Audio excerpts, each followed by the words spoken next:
పేరు తిరుమలమ్మ. మేము 9 సంవత్సరాల కిందట సాయిబాబా గుడిలోకి ఎవరో చెప్పనొచ్చారు. ఒంగోలు నుంచి వచ్చారు చెప్పటానికని. సాయిబాబా గుడిలో అందరూ వెళ్తుంటే మేము కూడా వెళ్ళాము. అప్పటి నుంచి ఇప్పటికి ధ్యానం క్లాసు నేను నా చేతనైన వరకు నేను ఎవరికన్నా చెప్పి చేపిస్తుంటా. నలుగురు ఐదుగురన్నా వస్తుంటారు మా పాలెంలో.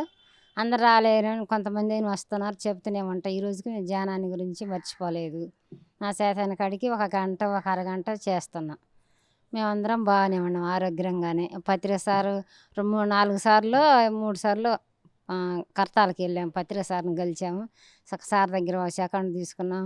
ఒంగోలు తీసుకున్నాం ఒకసారి. దర్శికి వచ్చినప్పుడు నేను అందుకోలేకపోయా పత్రి సార్ని. ఆ సార్ కాడికి వచ్చిన కాడి నుంచి మాకు అన్నీ బాగానే ఉన్నాయి. సార్ని మటుకు అప్పుడప్పుడు వెళ్తూనే ఉంటాం, సార్ని చూసి వస్తూనే ఉంటాము. మేమందరం బాగానే ఉన్నాం సార్. అంతే.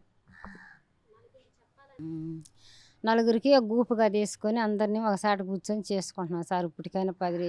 ఇప్పుడు 9 సంవత్సరాల నుంచి మేము 10 మందిని కలుసుకొని ఎక్కడైనా కూర్చొని చేసుకుంటూనే ఉంటాం ధ్యానం. ఆంజనేయ స్వామి గుడిలో ప్రతి వారం వచ్చేవాళ్ళం. 40 రోజులు అఖండ ధ్యానం చేపించాము. అందరం బాగానే అందరూ వచ్చారు. మళ్ళీ తర్వాత కుదరక రావట్లేదు. మేము మాత్రం ఎప్పుడు ఇంట్లోనే చేసుకుంటున్నాం. ఒక 5-6 వస్తున్నారు ఇంట్లో. అందరం ఇంట్లోనే కూర్చొని చేసుకుంటున్నాం. అప్పుడప్పుడు శివుడు స్వామి వచ్చాడు, వెంకటేశ్వర స్వామి వచ్చాడు.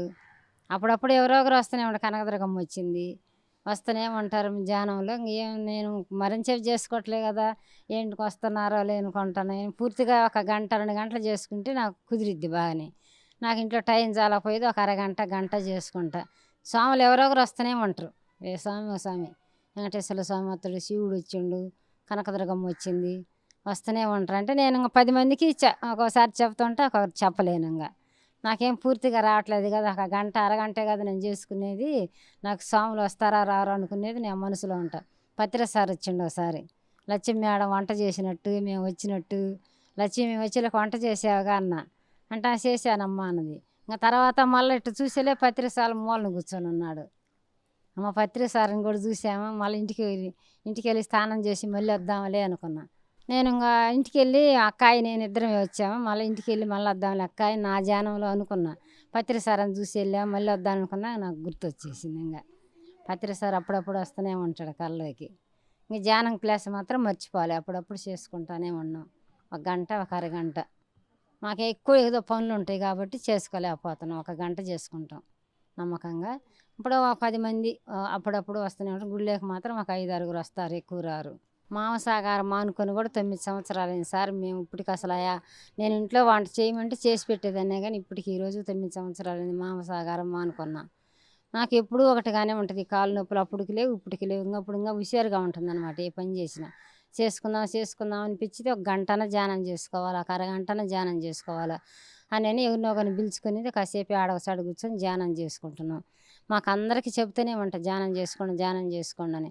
మాకు కొంచెం పనులు కాలమైంది. జనాలు ఎప్పుడు ఏదో పనులు చేసుకునేది రాలేకపోతున్నారు.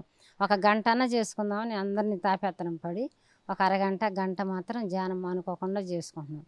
ఎప్పుడు పత్రి సార్ని తలుచుకుంటూనే ఉంటా. మాకు అందరికి చెప్తూనే ఉంటా, నేను చేసుకుంటా. పత్రి సార్ని ఇప్పటికీ మర్చిపోం. ఆ సార్ మాత్రం ఆయన సెకండ్ తీసుకున్నా చాలనిపించింది కర్తాలకు పోయినప్పుడు. పోయిన సంవత్సరం కర్తాలకి నేను రాలేకపోయా అమ్మాయిలతోటి. 3 సార్లు వెళ్ళా కర్తాలు. 3 సార్లు సార్ని కలిసాము, బాగా మాట్లాడాను. చిన్నపిల్లలాగా మాట్లాడతాడు సారు. అందరితో కలిసిమెలిసి బాగానే ఉంటాడు. ఇప్పటికీ ఆ సార్ని తెలుసుకునే ఉంటాం మేము ఇప్పటికీ.